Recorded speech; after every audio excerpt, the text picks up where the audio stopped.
Continuando con el avance, vamos a ver ahora lo que es el tema 6, enfermedades vasculares intestinales. Bueno, ¿a qué se refieren estas enfermedades vasculares intestinales? Pues a la alteración en la circulación mesentérica, ¿no? Las arterias mesentéricas son las que irrigan especialmente lo que es la parte intestinal, entonces necesariamente va a haber una alteración a nivel de esa circulación mesentérica. Puede ser una alteración arterial o también puede ser venosa, ¿no? ¿Qué va a causar esto? Una disminución en el flujo sanguíneo, por lo tanto va a tener una morbimortalidad elevada, ¿ya? Generalmente se va a presentar en mayores de 60 años, como podemos ver en la imagen, ¿no? Y es más frecuente en mujeres, es decir, un anciano con dolor abdominal, ¿no? Tenemos que pensar en enfermedades vasculares intestinales. Vemos aquí en el esquema que tenemos abajo, ¿no? Las arterias mesentéricas respectivas, el intestino delgado, intestino grueso respectivamente, bien irrigados, ¿no? Por alguna alteración que vamos a ir analizando posteriormente, se puede llegar a esto, ¿no? Una necrosis, ya sea del intestino delgado o del intestino grueso, dependiendo de la arteria que se ha podido afectar. Bueno, fisiopatología. Para entender mejor lo que es la fisiopatología de estas enfermedades isquémicas, pues tenemos que recordar un poco lo que es la irrigación arterial de lo que es el intestino delgado y el intestino grueso, ¿no? Bueno, pero si recordamos que esta patología es prevalente más que todo en ancianos, pues una enfermedad involucrada es la ateroesclerosis, ¿no? Que generalmente ya afecta a la vascularización ya por la avanzada edad en sí misma. Puede ser también producida por émbolos, trombos, incluso un vasoespasmo, ¿no? La trombosis venosa de igual manera y alteraciones extrínsecas, ¿no? ¿Cómo va a comenzar todo esto? Con la isquemia, ¿no? Como el flujo va a estar alterado, ya va a haber isquemia en los tejidos irrigados, lo cual va a traer que haya poco oxígeno, poco nutriente que llegue a estos órganos. Por lo tanto, ¿qué es lo que va a hacer el cuerpo? Va a activar la circulación colateral, ¿no? Si hay un tronco arterial principal que está con isquemia o con alguna obstrucción, pues por medio de la angiogénesis se van a ir creando vasos colaterales y también va a haber una vasoconstricción pero distal, ¿no? Consecuencia de todo eso, se puede llegar a una acidosis metabólica secundaria que ya va a ir afectando, ¿no?, a los órganos irrigados por esa arteria comprometida.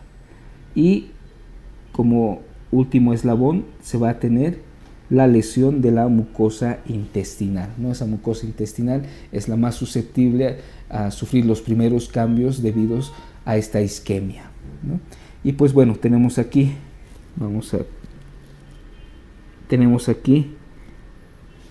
un esquema de las arterias más importantes, ¿no?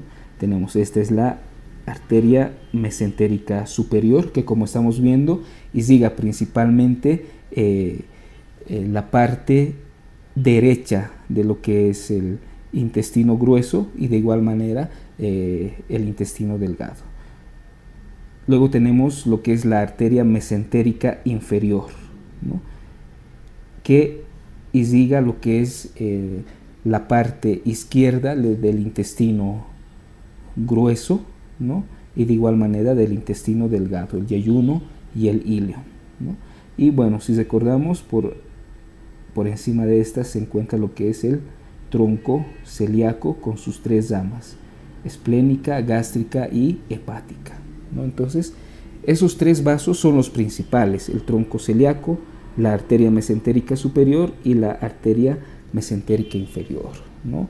Otra vez, la arteria mesentérica superior, especialmente el hemicolon derecho, la arteria mesentérica inferior, el hemicolon izquierdo, ¿no? Esa es su irrigación. Y como podemos observar en la imagen, pues hay varias arterias, ¿no?, colaterales. Esta circulación mesentérica tiene varias arterias colaterales, ¿no? Vean aquí en la parte derecha y lo mismo en la parte izquierda, ¿no? Para mencionar algunas, ¿no? Arterias pancreático-duodenales, la arteria marginal de Duromont, que vendría a ser esta.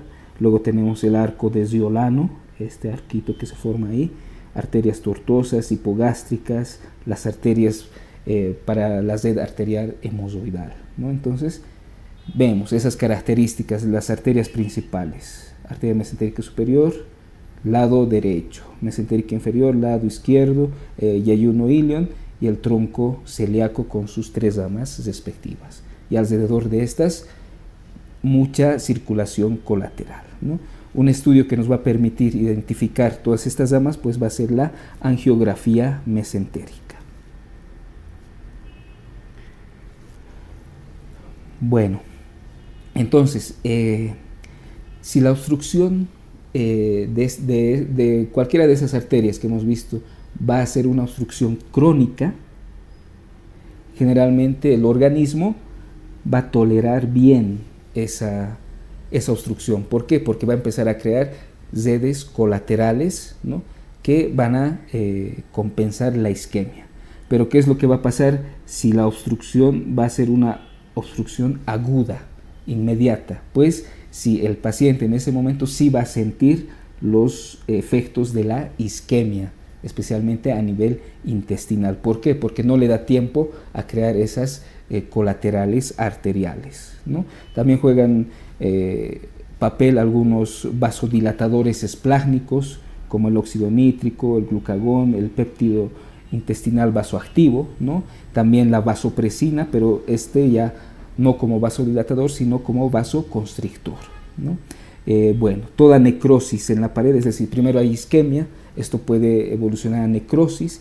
Esta necrosis se abarca ya toda la pared intestinal, puede llegar a perforación, y toda perforación a peritonitis. Entonces vean que es un cuadro muy grave, ¿no? ¿Cómo se clasifica estas enfermedades? Hay una isquemia mesentérica aguda, una isquemia mesentérica crónica y una isquemia mesentérica no oclusiva, que las vamos a ver a continuación.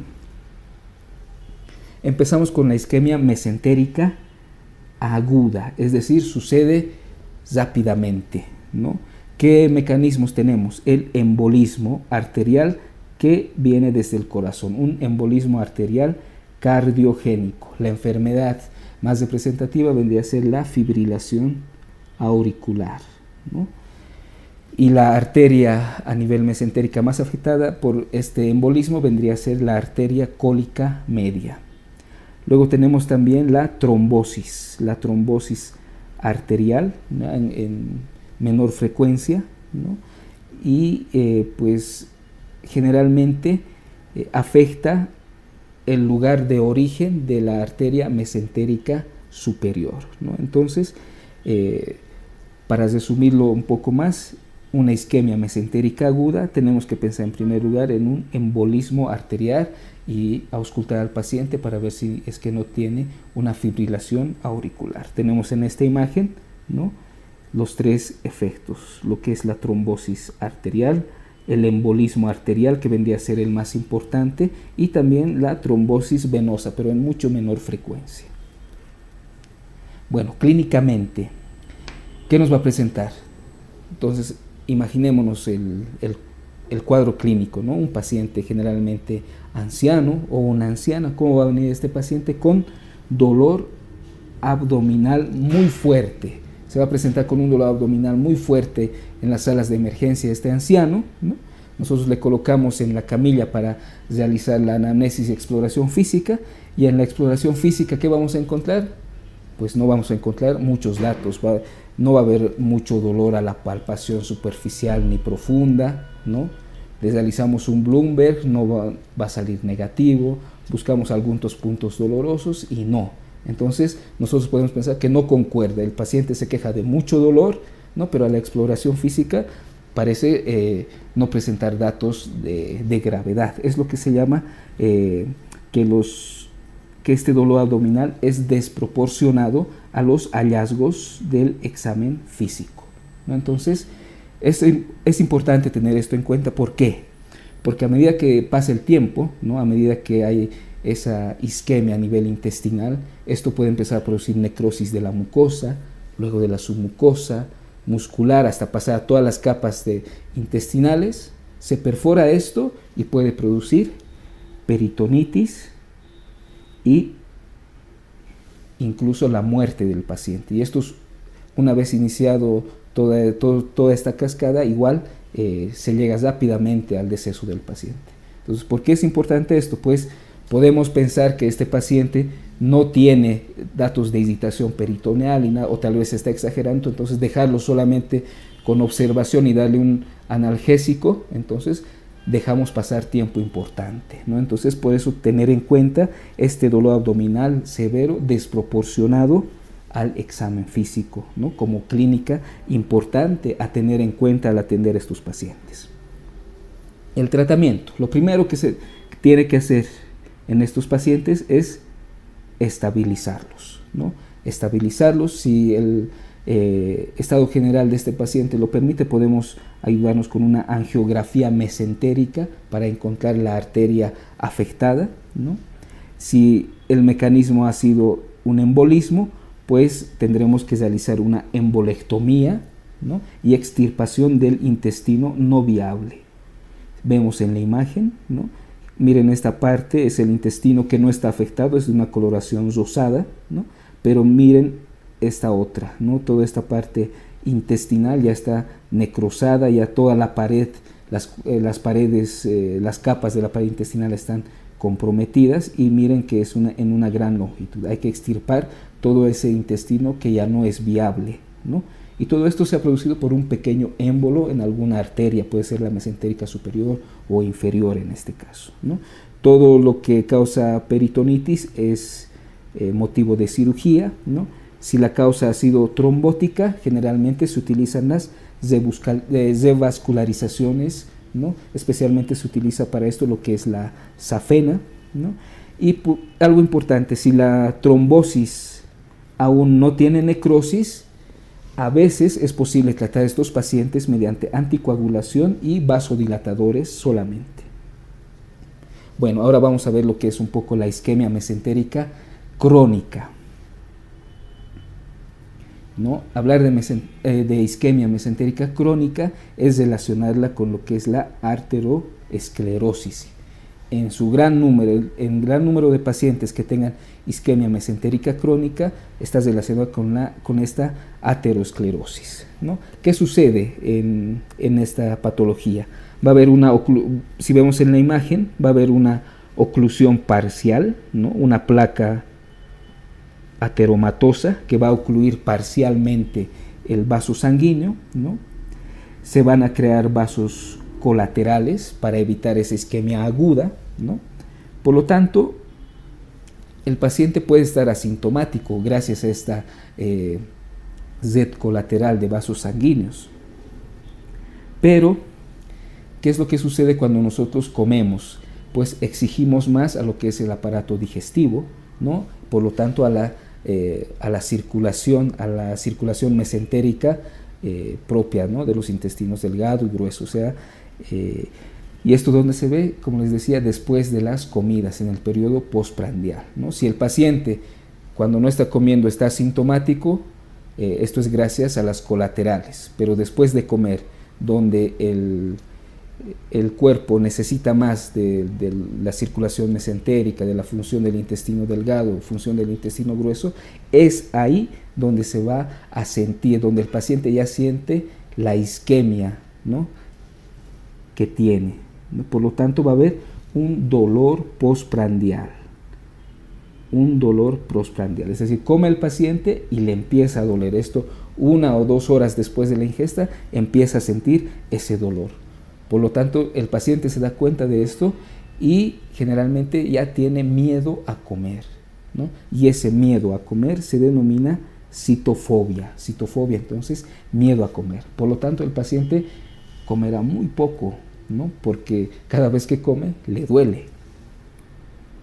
Disminuye su ingesta, por lo tanto, y va a tener, como es algo crónico, una pérdida de peso crónica, ¿no? Entonces, vemos en la imagen, hay una obstrucción parcial, no ocluye totalmente, aquí hay redes colaterales que puede mantener en un momento asintomático al paciente, y después de comer es donde le molesta, le duele, ¿no?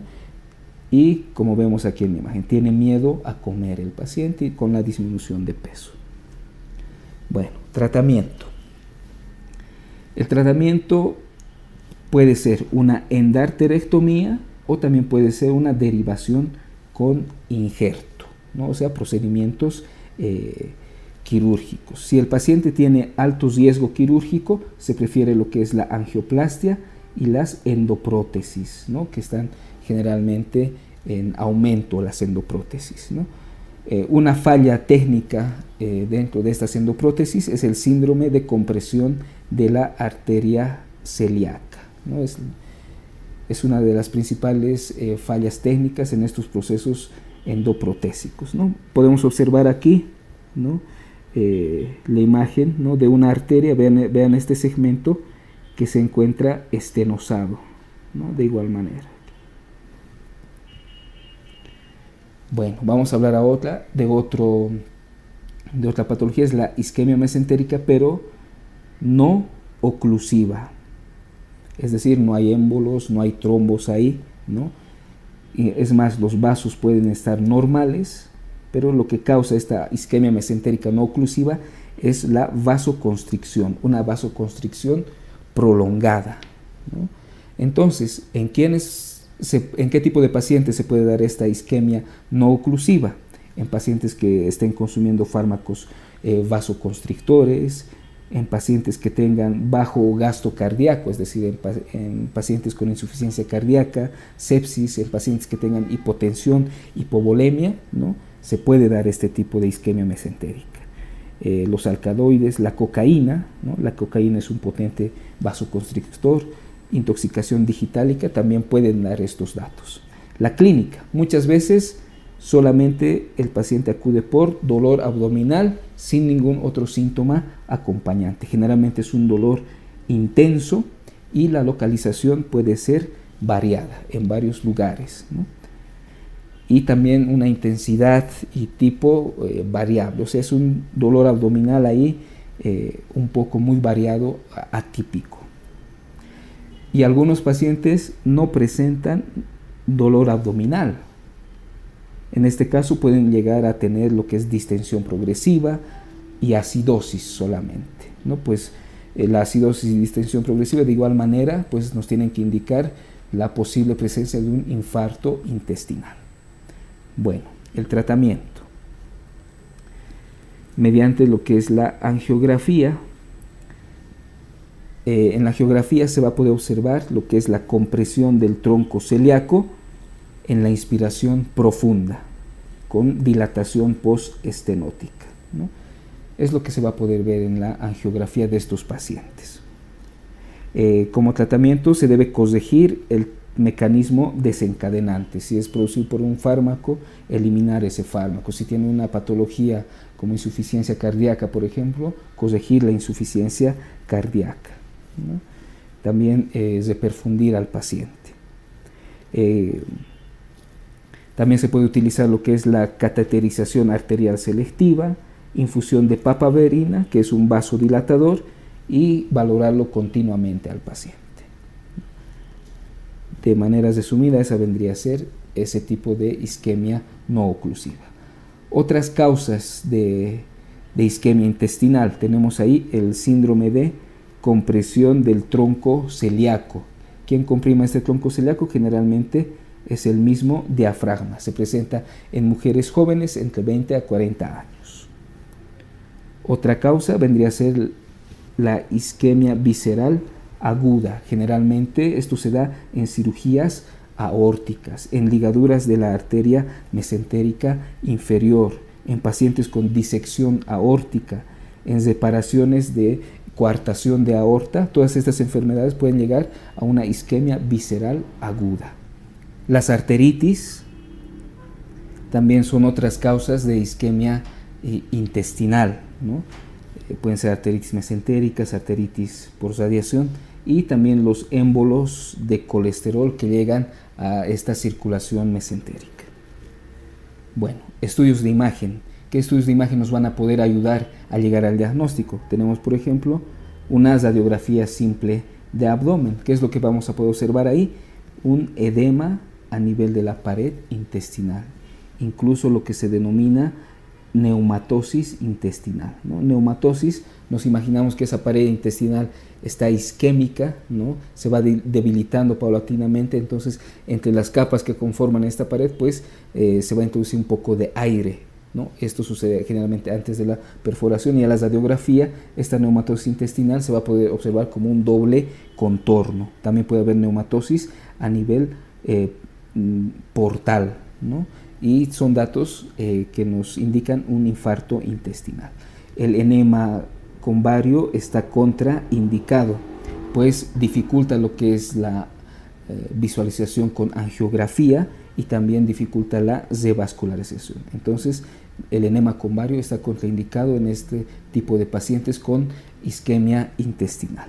Luego, la ecografía Doppler, ¿no? Como vemos en la imagen, pues nos puede ayudar en casos de isquemia intestinal crónica. Vamos a poder observar lo que son las ondas de los vasos mesentéricos, las ondas vasculares, ¿no? Y las velocidades, ¿no? Sistólicas y diastólicas de los vasos comprometidos. La angiografía tomográfica, la angiotac, ¿no? Nos va a poder visualizar exactamente el vaso que está obstruido, y eso es lo más importante, ¿no? Nos va a poder localizar el vaso que está sufriendo la isquemia, ¿no? Y adyacentemente también nos muestra dilatación de las asas intestinales, puede haber un engrosamiento de la pared y gas en la vena porta, es decir, esa neumatosis portal de igual manera. Pero, como habíamos dicho anteriormente, el estudio estándar oro para las enfermedades isquémicas intestinales es la angiografía mesentérica, ¿no? Como podemos observar ahí en la diapositiva, ¿no? Nos da una anatomía clara y nos permite saber la causa, ¿no? Que produce esta isquemia, y también permite aplicar tratamiento, ya sea con el uso de vasodilatadores trombolíticos. Permite distinguir si es una forma oclusiva o no oclusiva. También nos permite verificar si existe circulación colateral o no. Y generalmente hay una imagen telegráfica de vasoespasmo mesentérico, ¿no? Si hablamos de vasoespasmo, esto se da en la enfermedad isquémica no oclusiva, ¿no? Entonces, si vemos aquí la imagen, ¿no? Vemos esta arteria mesentérica superior y vemos en esta parte una pequeña estenosis, ¿no? Entonces, esto es visible gracias a la angiografía, ¿no?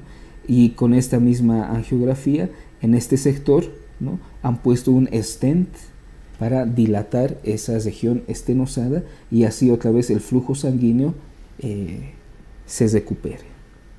Bueno, y como diagnósticos diferenciales, ¿no? Tenemos la perforación visceral, oclusión intestinal, pancreatitis, colecistitis, nefrolitiasis, enfermedad acidopéptica, enfermedad inflamatoria intestinal, apendicitis, diverticulitis, gastroenteritis. Son muchos diagnósticos diferenciales, es decir, todas las causas de dolor abdominal severo y de inicio súbito son los diagnósticos diferenciales de estas patologías isquémicas a nivel intestinal. Bueno, con este pequeño resumen espero les ayudemos en su estudio en este tema.